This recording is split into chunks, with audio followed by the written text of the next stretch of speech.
Guys, welcome back to our new vlog. ನಾವು ಗ್ರೀಷ್ಣೇಶ್ವರ್ ಜ್ಯೋತಿರ್ಲಿಂಗ್ ನೋಡಕ್ ಬಂದಿದ್ದೀವಿ. ಅದ್ರ ಜೊತೆ ಹಾಗೆ Ajanta, Ellora and surrounding places cover ಮಾಡೋಣ ಅಂತ ಇದ್ದೀವಿ. ಆ್ಯಂಡ್ ನಾನು ನೋಡ್ದಂಗೆ ನಾನು ಸರ್ಚ್ ಮಾಡಬೇಕಾದ್ರೆ ಟೂರ್ ಗೈಡ್ನ ಕನ್ನಡದಲ್ಲಿ ಯಾರು ಒಬ್ರು ಟೂರ್ ಗೈಡ್ ಮಾಡಿಲ್ಲ. ಜ್ಯೋತಿರ್ಲಿಂಗ್ ಹೆಂಗೆ ಹೋಗೋದು, ಎಲ್ಲಿಂದ ಹೋಗೋದು ಅಂತ. ಸೊ ಅದ್ರದ್ದು ಸ್ವಲ್ಪ ಇನ್ಫಾರ್ಮೇಷನ್ ಹಾಗೆ ನಾವೇನೇನು ಮಾಡ್ತೀವಿ, ಯಾವ್ಯಾವ ಪ್ಲೇಸಸ್ಗೆ ಹೋಗ್ತಿದ್ದೀವಿ ಅಂತ ಹೇಳೋಣ ಅಂತ ಅಂದ್ಕೊಂಡು ಈ ಲಾಗ್ನ ಮಾಡ್ತಾ ಇದ್ದೀನಿ. ಸೊ ಬನ್ನಿ ಹೇಳ್ತೀರಿ ಒಂದೊಂದಾಗಿ ಏನು ಮಾಡಿದ್ವಿ, ಎಲ್ಲಿ ಇಳ್ಕೊಂಡ್ವಿ, ಹೆಂಗೆ ಏನು ಅಂತ ಇನ್ಫಾರ್ಮೇಷನ್. ಓಕೆ, ನೆಕ್ಸ್ಟ್ ಯಾರಾದರೂ ಬಂದರೆ ಹೆಲ್ಪ್ ಆಗುತ್ತೆ, ಪಕ್ಕ ಹೆಲ್ಪ್ ಆಗುತ್ತೆ. ನಾವು ಇದೇ ಹೋಟೆಲ್ ಸ್ಟೇ ಆಗಿರೋದು ಆ್ಯಂಡ್ ಇಲ್ಲಿ ಸುತ್ತಮುತ್ತ ಬೇಜಾನ್ ಹೋಟೆಲ್ಸ್ ಇದೆ. ಇಲ್ಲಿ ಏನು ಪೂರ್ತಿ ಹೋಟೆಲ್ಸ್ ಇದೆ. ಸೊ ನೀವು ಏನಾದರೂ ಬಜೆಟ್ ಟ್ರಾವೆಲರ್ಸ್ ಆಗಿದ್ರೆ ಕಮ್ಮಿ ಹೋಟೆಲ್ಸು ಇದಾವೆ. ನಿಮ್ ಬಜೆಟ್ ನೋಡ್ಕೊಂಡು ನಿಮ್ ಬಜೆಟ್ ಪ್ರಕಾರ ರೂಮ್ ಬುಕ್ ಮಾಡ್ಕೊಳ್ಳಿ. ನಾವು ಪುಣೆಯಿಂದ ಬಂದಿದ್ದೀವಿ ಟ್ರೈನ್ಗೆ. ಇನ್ ಕೇಸ್ ಕರ್ನಾಟಕದಿಂದ ಯಾರಾದರೂ ಪ್ಲ್ಯಾನ್ ಮಾಡ್ತಿದ್ರು ಟ್ರೈನ್ಸ್ ಅವೈಲೇಬಲ್ ಇದೆ. ನೀವು ಛತ್ರಪತಿ ಸಂಭಾಜಿನಗರ್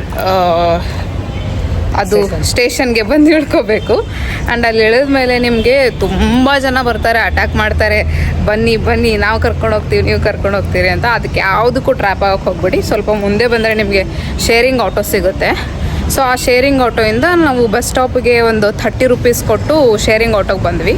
ಆ್ಯಂಡ್ ಅಲ್ಲಿಂದ ಬಸ್ ಸ್ಟಾಪ್ ಇಲ್ಲಿ ಆಪೋಸಿಟ್ ಇದೆ. ಅದ್ರ ಆಪೋಸಿಟೇ ರೂಮ್ಸ್ ಸಿಗುತ್ತೆ ನಿಮಗೆ.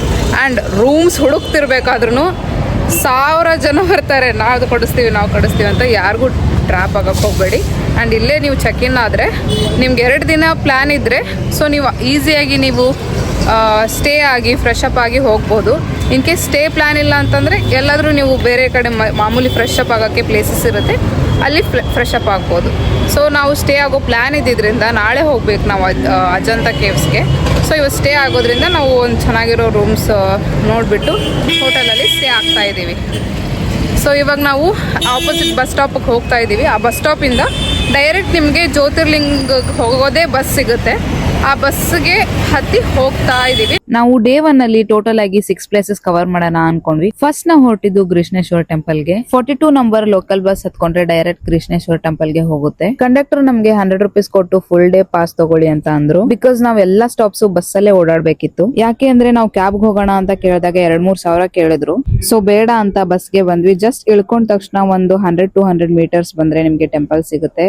ನಾವು 9 o'clock ಅಷ್ಟರಲ್ಲಿ ಟೆಂಪಲ್ ನ ರೀಚ್ ಆಗಿದ್ವಿ. ಸ್ಯಾಟರ್ಡೆ ಸಂಡೇ ಆಗಿದ್ರಿಂದ ಸಿಕ್ಕಾಪಟ್ಟೆ ಕ್ರೌಡ್ ಇತ್ತು. ಇನ್ ಕೇಸ್ ನಿಮ್ಗೆ ಆದ್ರೆ ಆದಷ್ಟು ಬೇಗ ರೀಚ್ ಆಗಕ್ ಟ್ರೈ ಮಾಡಿ, ಕ್ರೌಡ್ ನ ಅವಾಯ್ಡ್ ಮಾಡಬಹುದು. ಅಲ್ಲೂ ನಿಮ್ಗೆ ಸ್ಕ್ಯಾಮ್ ಮಾಡಕ್ ಕಾಯ್ತಿರ್ತಾರೆ. 500 ರೂಪೀಸ್ ಕೊಡಿ, ಡೈರೆಕ್ಟ್ ಒಳಗಡೆನೆ ಬಿಡಿಸ್ತೀವಿ ಅಂತ. ಬಟ್ ಏನಿಲ್ಲ, 500 ಇಸ್ಕೊಂಡು ಗೇಟ್ ಒಳಗ್ ಕಳಿಸ್ತಾರ ಅಷ್ಟೇ. ಅದರಿಂದ ನೀವು ಒಂದು 30 ಮಿನಿಟ್ಸ್ ಸೇವ್ ಮಾಡಬಹುದು. ಅದ್ರ ಬದಲು ನೀವು ನಾರ್ಮಲ್ ಕ್ಯೂ ಅಲ್ಲೇ ಹೋಗಿ. ಒಳಗಡೆ ಹೋದ್ಮೇಲೆ what a divine experience guys. 2 hour queue ಅಲ್ಲಿ ನಿಂತ್ಕೊಂಡ್ ಬಂದಿದ್ದಕ್ಕೂ ಸಾರ್ಥಕ ಅನ್ಸುತ್ತೆ. You can see this beautiful temple from outside. ನೋಡಿ ಟೆಂಪಲ್ ಜಸ್ಟ್ ದರ್ಶನ ಮುಗಿಸ್ಕೊಂಡು ಬಂದ್ವಿ.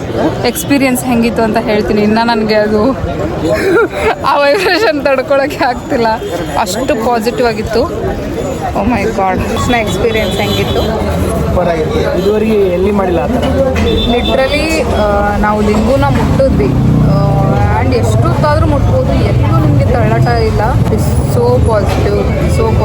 ಇಲ್ಲಿಂದ ಬಂದು ಇವಾಗ ಇಲ್ಲಿ ಬ್ರೇಕ್ಫಾಸ್ಟ್ ಮಾಡ್ತಾ ಇದ್ದೀವಿ. ನಿಮಗೆ ಟೆಂಪಲ್ ಆಪೋಸಿಟೇ ಹೋಟೆಲ್ಸ್ ಇರುತ್ತೆ.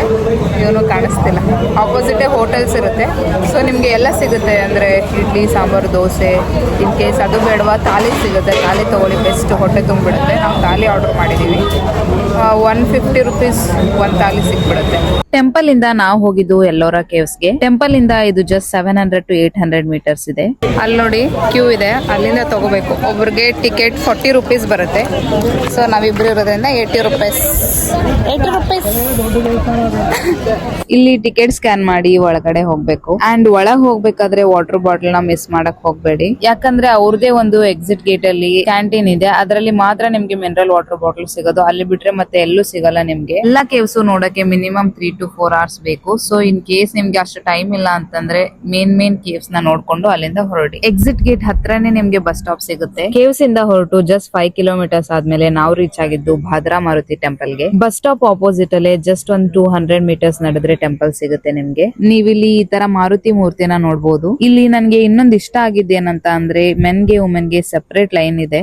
ಎವ್ರಿ 15 ಮಿನಿಟ್ಸ್ ಬಸ್ಸಸ್ ಇರೋದ್ರಿಂದ ಅಂಡ್ ನಾವು ಹೋಗ್ಬೇಕಾಗಿರೋ ಆಲ್ಮೋಸ್ಟ್ ಎಲ್ಲಾ ಲೊಕೇಶನ್ಗೂ ಬಸ್ ಸ್ಟಾಪ್ ಇರೋದ್ರಿಂದ ನಮ್ಗೆ ಬಸ್ ಅಲ್ಲಿ ಓಡಾಡೋದು ಕಷ್ಟ ಅಂತ ಅನಿಸ್ಲಿಲ್ಲ. ಅಲ್ಲಿಂದ ನಾವು ಹೊರಟಿದ್ದು ದೌಲತಾಬಾದ್ ಫೋರ್ಟ್ ಗೆ. ಅದ್ರದ್ದು ಟಾಪ್ ವ್ಯೂ ರೀಚ್ ಆಗಕ್ಕೆ 3 to 4 hours ಬೇಕಂತೆ. ನಮ್ಮ ಹತ್ರ ಅಷ್ಟೊಂದು ಟೈಮ್ ಇರ್ಲಿಲ್ಲ. ತುಂಬಾ ನೋಡಿದ್ರೆ ಟೈಮ್ ವೇಸ್ಟ್ ಆಗಿ ನೆಕ್ಸ್ಟ್ ಲೊಕೇಶನ್ ಕ್ಲೋಸ್ ಆಗುತ್ತೆ ಅಂತ ನಾವು 1 hour ನೋಡ್ಕೊಂಡು ಅಲ್ಲಿಂದ ಹೊರಟ್ವಿ. ಡೈರೆಕ್ಟ್ ಸಂಭಾಜಿನಗರ್ಗೆ ರಿಟರ್ನ್ ಆಗಿ ಅಲ್ಲಿಂದ ಆಟೋದಲ್ಲಿ ನಾವು ಹೊರಟಿದ್ದು ಬೀಬಿಕಾ ಮಕ್ಬಾರ ಪ್ಲೇಸ್ ಗೆ. ಅಲ್ಲಿ ಒಬ್ಬರಿಗೆ ಜಸ್ಟ್ 20 ರೂಪೀಸ್ ಇದೆ ಎಂಟ್ರಿ ಫೀಸ್. ಸೊ ಒಳಗಡೆ ಹೋದ್ರೆ you can see this beautiful mini Taj Mahal. Next ನಾವು ಪಂಚಕ್ಕಿ ಅನ್ನೋ ಪ್ಲೇಸ್ ಗೆ ಹೊರಡ್ಬೇಕಿತ್ತು. ತುಂಬಾ ಟಯರ್ಡ್ ಆಗಿದ್ರಿಂದ ನಾವ್ ಅಲ್ಲಿ ಹೋಗ್ಲಿಲ್ಲ. ಸೊ ನಾವು ಡೈರೆಕ್ಟ್ ಆಗಿ ರೂಮ್ ಗೆ ಹೋಗಿ ಫ್ರೆಶ್ ಅಪ್ ಆಗಿ ಡಿನ್ನರ್ ಮುಗಿಸ್ಕೊಂಡು ಚೆನ್ನಾಗಿ ನಿದ್ದೆ ಮಾಡಿದ್ವಿ. ಹಾಯ್ ಗಾಯ್ಸ್, ಡೇ 2 ಗೆ ವೆಲ್ಕಮ್.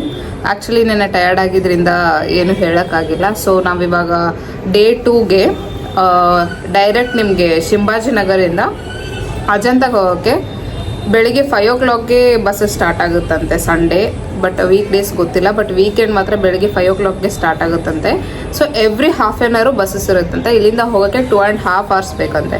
ಸೊ ನಾವು ಇವಾಗ ಆಲ್ಮೋಸ್ಟ್ 10:30 ಆಗಿದೆ. ಚೆಕ್ಔಟ್ ಮಾಡ್ತಾ ಇದ್ದೀವಿ. ಹೋಗ್ತಾ ಹೇಳ್ತೀನಿ ಏನು ಇನ್ಫಾರ್ಮೇಷನ್ ಅಂತ, ಹೆಂಗೆ ಹೋಗೋದು, ಎಷ್ಟೆಷ್ಟು ಆಗುತ್ತೆ ಚಾರ್ಜಸ್, ಆ್ಯಂಡ್ ಅಲ್ಲಿ ಹೋದ್ಮೇಲೆ ಏನೇನು ಮಾಡ್ತೀವಿ, ಎಲ್ಲಿ ಹೋಗ್ತೀವಿ. ಆ್ಯಂಡ್ ನೈಟ್ ನಮಗೆ ಇವತ್ತು ನೈಟು ಟ್ರೈನ್ ಇರೋದು ವಾಪಸ್ ಪುಣೆಗೆ. ಆ ಟ್ರೈನು ಬೆಳಿಗ್ಗೆ ಎದ್ದ ತಕ್ಷಣ ನಮಗೆ 2.5 hours ಡಿಲೇ ಇದೆ ಅಂತ ನೋಟಿಫಿಕೇಶನ್ ಬಂತು. ಲೆಟ್ಸ್ ಸಿ, ನೋಡೋಣ ಏನಾಗುತ್ತೆ ಅಂತ.